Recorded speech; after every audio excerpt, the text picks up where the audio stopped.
தந்தையரும் தனையர்களும். இதன் ஆசிரியர் Ivan Turgenev. அத்தியாயம் 18. மறுநாள் அதின்சோவா தேநீர் பருக வந்தபோது பசாராவ் வெகுநேரம் தேநீர் கிண்ணத்துக்கு மேல் குனிந்தவாறு உட்கார்ந்திருந்தவன் சட்டென்று அவளை ஏறிட்டு நோக்கினான். அவள் முகத்தை திருப்பிக் கொண்டாள். அவன் அவளை இடித்து தள்ளியது போல.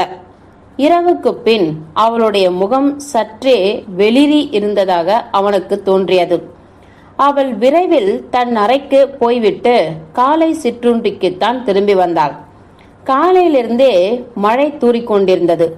உலாவ போக வாய்ப்பே இல்லை. எல்லோரும் விருந்தறையில் கூடினார்கள். அர்காதி சஞ்சிகையின் கடைசி இதழை எடுத்து வாய்விட்டு படிக்கலானாள். சிற்றரசி வழக்கப்படி முதலில் முகத்தில் வியப்பை காட்டினாள். அவன் ஏதோ பண்பற்ற செயல் புரிவது போல. அப்புறம் அவனை கடுத்து நோக்கினாள். அவனே அவளை கவனிக்கவே இல்லை. ஹெவ்கேனி வஸ்லிச், வாருங்கள், என் அறைக்கு போவோம். நான் உங்களிடம் கேட்க விரும்புகிறேன். எனக்கு வழிகாட்டியாக ஒரு புத்தகத்தை நேற்று குறிப்பிட்டீர்களே என்று இழுத்தாள் அதின்சோவா. அவள் எழுந்து அறைவாயிலை நோக்கி சென்றாள். சிற்றரசி, பாருங்கள் பாருங்கள், நான் எப்படி ஆச்சரியப்படுகிறேன் என்று என்பவள் போல தோற்றத்துடன் நாற்புறமும் கண்ணோட்டினாள். அர்காதி மீது பார்வையை நாட்டினாள். அவனே அருகே அமர்ந்திருந்த காத்தியாவுடன் கஞ்சாடை செய்து கொண்டு குரலை உயர்த்தி மேலே படித்தான். அதின்சோவா விரைவாக நடந்து தன் அறையை அடைந்தாள். பசாராவ் விழிகளை உயர்த்தாமல் முன்னே வழிக்குச் சென்ற பட்டு உடையின் நுண்ணிய சீழ்கை ஒளியையும் சரசரப்பையும் மட்டுமே செவிமடுத்தவனாக அவள் பின்னே துடியாக நடந்தான். அதின்சோவா முதல் நாள் உட்கார்ந்திருந்த அதே நாற்காலியில் அமர்ந்தாள். பசாராவ் தனது முந்தைய நாளையில் இடத்திலே உட்கார்ந்தான்.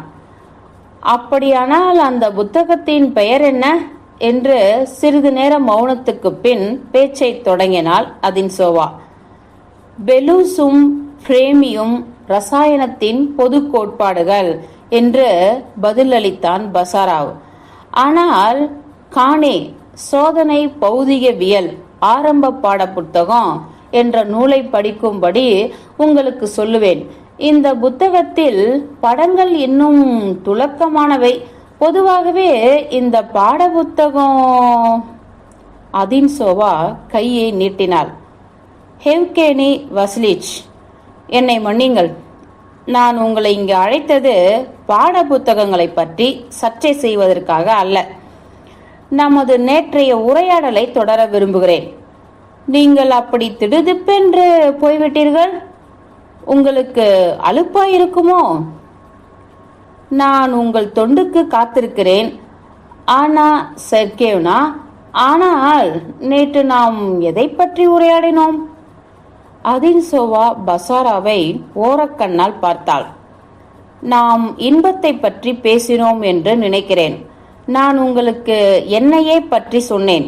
இதோ நான் இன்பம் என்ற வார்த்தையை கூறினேனே, அது விஷயமாக ஒன்று கேட்கிறேன், சொல்லுங்கள்.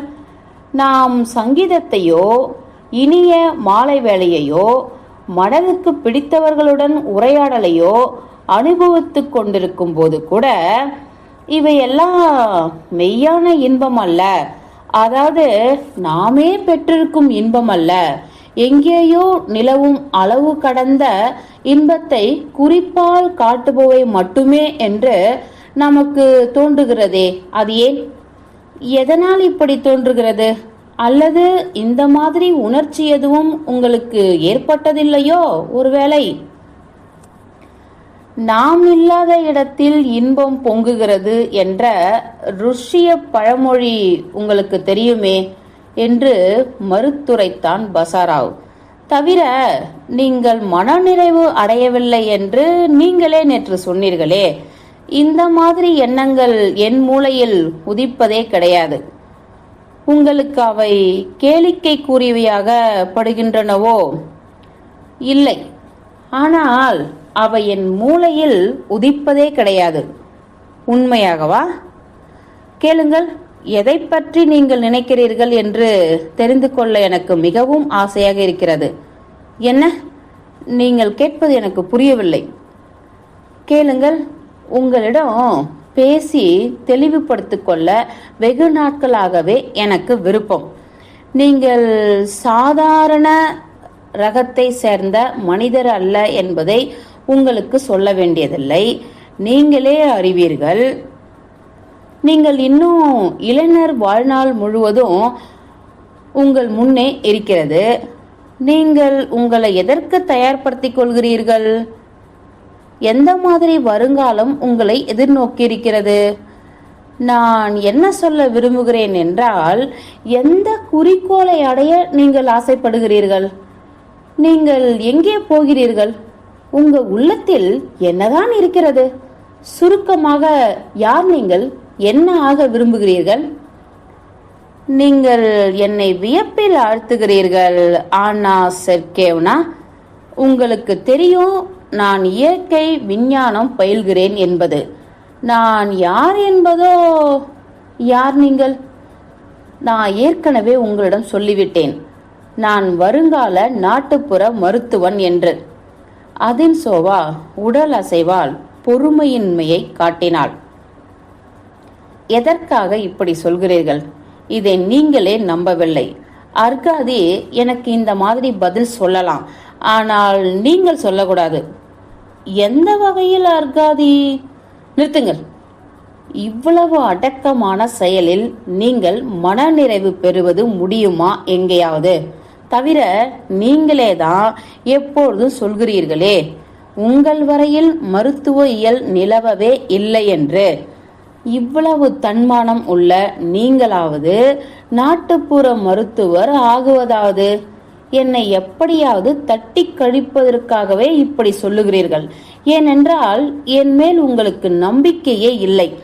ஆனால் ஒன்று தெரியுமா ஹெவ்கேனி வசிலிச், என்னால் உங்களை புரிந்து கொள்ள முடியும். நானும் தான் ஏழையும் தன்மானம் உள்ளவளுமாக இருந்திருக்கிறேன். உங்களைப் போலவே நானும் சோதனைக்கு உள்ளாகி இருக்கேன். இதெல்லாம் நன்றாய்தான் இருக்கிறது. ஆனா செர்கேவ்னா, ஆனா நீங்கள் என்னை மன்னியுங்கள். எனக்கு உள்ளத்தை திறந்து பேசும் வழக்கம் பொதுவாகவே கிடையாது. அதிலும் உங்களுக்கும் எனக்கும் இடையே உள்ள தூரமா? அது என்ன? நான் பிரபு வம்ஸ்தவல் என்ற மறுபடி சொல்லுவீர்களோ? போதும் ஹெவ்கேனி வசிலிச், நான் தான் உங்களுக்கு நிரூபித்து காட்டிவிட்டேனே. ஆமா, தவிர என்று இடைமுறித்தான் பசாராவ். பெரும்பகுதி நம்மை சார்ந்திராத வருங்காலத்தை பற்றி பேசுவதிலும் எண்ணுவதிலும் என்ன இன்பம்? ஏதாவது செய்ய வாய்த்தால் நல்லது, வாய்க்காவிட்டால் முன்கூட்டியே வீணாக பிதற்றவில்லை என்ற திருப்தியாவது இருக்கும். நட்பார்ந்த உரையாடலை பிதற்றல் என்கிறீர்களா? அல்லது ஒருவேளை நான் பெண் ஆகையால் உங்கள் நம்பிக்கைக்கு ஏற்றவள் அல்ல என்று எண்ணுகிறீர்களோ? நீங்கள் தான் எங்கள் எல்லோரையும் இகழ்கிறீர்களே. உங்களை நான் இகழவில்லை. ஆனா செர்கேவ்னா, உங்களுக்கு இது தெரியும். இல்லை, எனக்கு ஒன்றுமே தெரியாது. ஆனால் அப்படியே வைத்துக்கொள்வோம். உங்கள் வருங்கால செயல்கள் பற்றி பேச நீங்கள் விரும்பாததை நான் புரிந்து கொள்கிறேன். ஆனால் இப்பொழுது உங்கள் மனதில் நிகழ்வதையா என்று திருப்பி சொன்னான் பசாராவ். நான் ஏதோ அரசு அல்லது சமுதாயம் போல என்னவானாலும் இது அக்கறைக்கு உரியதே அல்ல. தவிர தனக்குள் நிகழ்வது எல்லாவற்றையும் எப்பொழுதும் உறக்க சொல்ல ஒருவனால் முடியாது. மனதில் இருப்பதை எல்லாம் வெளியே சொல்ல ஏன் முடியாது என்பது எனக்கு தெரியவில்லை. உங்களால் முடியுமா என்று கேட்டான் பசாராவ். முடியும் என்று சிறு தயக்கத்துக்கு பின் கூறினாள் ஆனா செர்கேவ்னா. பசாராவ் தலை வணங்கினான். நீங்கள் என்னை விட பாக்கியசாலி என்றான். ஆனா செர்கேவ்னா கேள்விக்குறியுடன் அவனை பார்த்தாள். உங்கள் இஷ்டம். ஆனால் நாம் நெருங்கி பழகியது வீணல்ல. நாம் நல்ல நண்பர்களாக இருப்போம் என்று எனக்கு எதுவோ சொல்லுகிறது. உங்களுடைய இந்த எப்படி சொல்வது அதை, உங்களுடைய இறுக்கம், உங்களுடைய கமுக்கம் முடிவில் மறைந்துவிடும் என்று நம்புகிறேன். என்னிடம் நீங்கள் சொன்னது போல கமுக்கமும் இறுக்கமும் இருப்பதை நீங்கள் கவனித்தீர்களா? ஆமாம். பசாராவ் எழுந்து ஜன்னல் அருகே போனான். இந்த கமுக்கத்தின் காரணம் என்ன என்று அறிய விரும்புகிறீர்களா? என் மனதில் என்ன நடக்கிறது என்று தெரிந்து கொள்ள நீங்க விரும்புகிறீர்களா? ஆமா என்று தனக்கே இன்னும் விளங்காத ஏதோ ஒரு அச்சத்துடன் மீண்டும் கூறினாள் அதின்சோவா. நீங்கள் கோபிக்க மாட்டீர்களே? மாட்டேன். மாட்டீர்களா? பசாராவ் அவளுக்கு முதுகை காட்டிக்கொண்டு நின்றான். அப்படியானால் தெரிந்து கொள்ளுங்கள், நான் உங்களை காதலிக்கிறேன். மடத்தனமாக, வெறியுடன். நீங்கள் விரும்பியதை பெற்றுவிட்டீர்கள். அதின்சோவா 2 கைகளையும் முன்னே நீட்டினாள். பசாராவ் நெற்றியை ஜன்னல் கண்ணாடியில் அழுத்தி கொண்டான். அவனுக்கு மூச்சு திணறிற்று. அவன் உடல் முழுவதும் வெடவெடவென்று நடுங்கியது. ஆனால் அது இளமை கூச்சத்தால் ஏற்படும் நடுக்கம் அல்ல. அவனை ஆட்கொண்டது காதலை முதல் தடவை வெளியிடுகையில் ஏற்படும் இனிய பயங்கர உணர்வு அல்ல. அவனுக்குள் துடித்துடித்தது தீவிரமான, தாங்க அரிதான மோக ஆவேசம். வன்மத்துக்கு நிகரான, ஒருவேளை அதனுடன் உறவு கொண்ட மோக ஆவேசம். அதின்சோவாக்கு அவனிடம் அச்சம் உண்டாயிற்று, இரக்கமாகவும் இருந்தது. ஹெவ்கேனி வசிலிச் என்று அவனை விழித்தாள். அவளையும் அறியாமல் கனிவு அவள் குரலில் தொனித்தது. அவன் சட்டென திரும்பி அவளை விழுங்கி விடுவது போல பார்த்தான். பின்பு அவளுடைய 2 கரங்களையும் பற்றி திடீரென அவளை தன் மார்பருகே இழுத்தான். அவனுடைய அணைப்பிலிருந்து அவள் உடனே விடுபடவில்லை. ஆனால் கன நேரம் கழிந்ததும் அவள் தொலைவில் மூலையில் நின்று கொண்டு அங்கிருந்து பசாராவை நோக்கினாள். அவன் அவள் பக்கம் பாய்ந்தான்.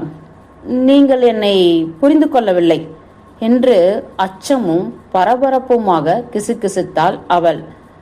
அவன் இன்னும் 1 அடி முன்னே நகர்ந்தால் அவள் வீறிட்டிடுவாள் போல் இருந்தது. பசாராவ் உதட்டை கடித்து கொண்டு வெளியேறினான். அரை மணி நேரத்துக்கு பின் பணிப்பெண் பசாராவின் கடிதத்தை அதின்சோவாவிடம் கொடுத்தாள். அதில் ஒரே வரிதான் எழுதப்பட்டிருந்தது. நான் இன்றே போய்விட வேண்டுமா? நாளை வரை தாமதிக்கலாமா? எதற்காக போக வேண்டும்? நான் உங்களை புரிந்து கொள்ளவில்லை, நீங்கள் என்னை புரிந்து கொள்ளவில்லை என்று அவனுக்கு பதில் எழுதினாள் அதின்சோவா. நான் என்னையே கூட புரிந்து கொள்ளவில்லை என்று நினைத்து கொண்டாள். மதிய சாப்பாட்டு வேளை வரை அவள் வெளியே தலையை காட்டாமல் கைகளை பின்னே இணைத்தவாறு தன் அறையில் முன்னும் பின்னும் நடந்த வண்ணமாக இருந்தாள். எப்போதாவது ஜன்னலுக்கு எதிரேயும் பிறகு எப்போதாவது நிலை கண்ணாடியின் முன்னேயும் நின்று கைக்குட்டையால் கழுத்தை மெதுவாக துடைத்துக் கொள்வார். கழுத்தில் சூடான கரைப்பட்டிருப்பதாக அவளுக்கு ஓயாமல் பிரம்மை உண்டாயிற்று.